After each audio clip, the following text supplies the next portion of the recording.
देखिए, मां मुहिम के द्वारा पिछले 10 सालों में जिस तरीके से हमारे प्रधानमंत्री आदरणीय नरेंद्र मोदी जी के नेतृत्व में देश ने नए कीर्तिमान स्थापित किए, जहां पर गरीब और अमीर के बीच की दूरी को कम करने के कार्य किए गए, जहां पर गरीब कल्याण की ऐसी योजनाएं बनाई गई, न सिर्फ उनको बनाया गया बल्कि जिस तरीके से उन्हें धरातल पर उतारा गया, जिन्होंने गांव और शहर के बीच की दूरी को कम करने का कार्य किया, इन तमाम बातों का जिक्र मां मुहिम जी के द्वारा आज के उनके अभिभाषण में किया गया। न सिर्फ पिछले 10 सालों के कार्यों का उल्लेख उन्होंने किया, जिसने हमारे देश को एक नई आर्थिक मजबूती देने का काम किया, बल्कि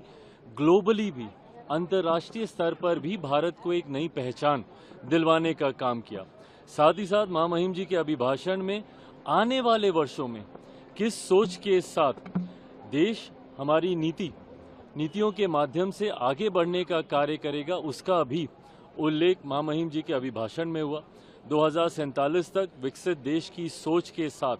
हमारी मौजूदा सरकार हमारे प्रधानमंत्री आदरणीय नरेंद्र मोदी जी के नेतृत्व में आगे बढ़ने का कार्य कर रही है। इन तमाम बातों का जिक्र करते हुए मां मुहिम जी ने अपने अभिभाषण में मौजूदा सरकार के तमाम कार्यों का, तमाम योजनाओं का, जिसको मजबूती से एक सशक्त भारत के लिए धरातल पर उतारा जा रहा है, इन तमाम बातों का जिक्र किया, जिसका मैं, मेरी पार्टी लोक जनशक्ति पार्टी पूरी तरीके से स्वागत करती है। उन्होंने जो जिन बातों का उन्होंने जिक्र किया, उसका हम लोग स्वागत करते हैं। प्रधानमंत्री जी ने आज अपने संबोधन में कहा कि विदेशी चिंगारी पहली बार 2014 के बजट के बाद नहीं आ रही, लेकिन देश के अंदर जो लोग बैठे हैं वो हवा देते हैं। देखिए, ये बातें तो प्रमाणित हुई हैं। अभी रिसेंट तक भी इन बातों का प्रमाण हम लोग को देखने को मिला है, सरोज जैसे विषय को लेकर, जहां पर कहीं ना कहीं विदेशी ताकतों का हस्तक्षेप भारत में रहा था। जब विपक्ष की नेतृत्व वाली सरकारें रहीं, उस वक्त किस तरीके से दूसरे देश के लोग समय समय पर भारत की नीतियों को प्रभावित करने का कार्य करते थे, इसको कई बार उदाहरणों के तौर पर भी प्रमाणित किया गया है। और ये बात भी उतनी सही है कि आज की तारीख में भारत किसी दूसरे देश को फॉलो करने की सोच नहीं,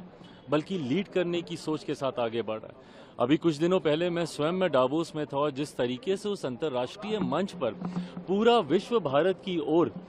देख रहा था, भारत की ओर जिस विश्वास के साथ देख रहा था, ये पिछले 10 वर्षों में, पिछले एक दशक में ये मजबूती भारत ने स्थापित किया, और इसी बात का जिक्र आदरणीय प्रधानमंत्री जी के द्वारा किया।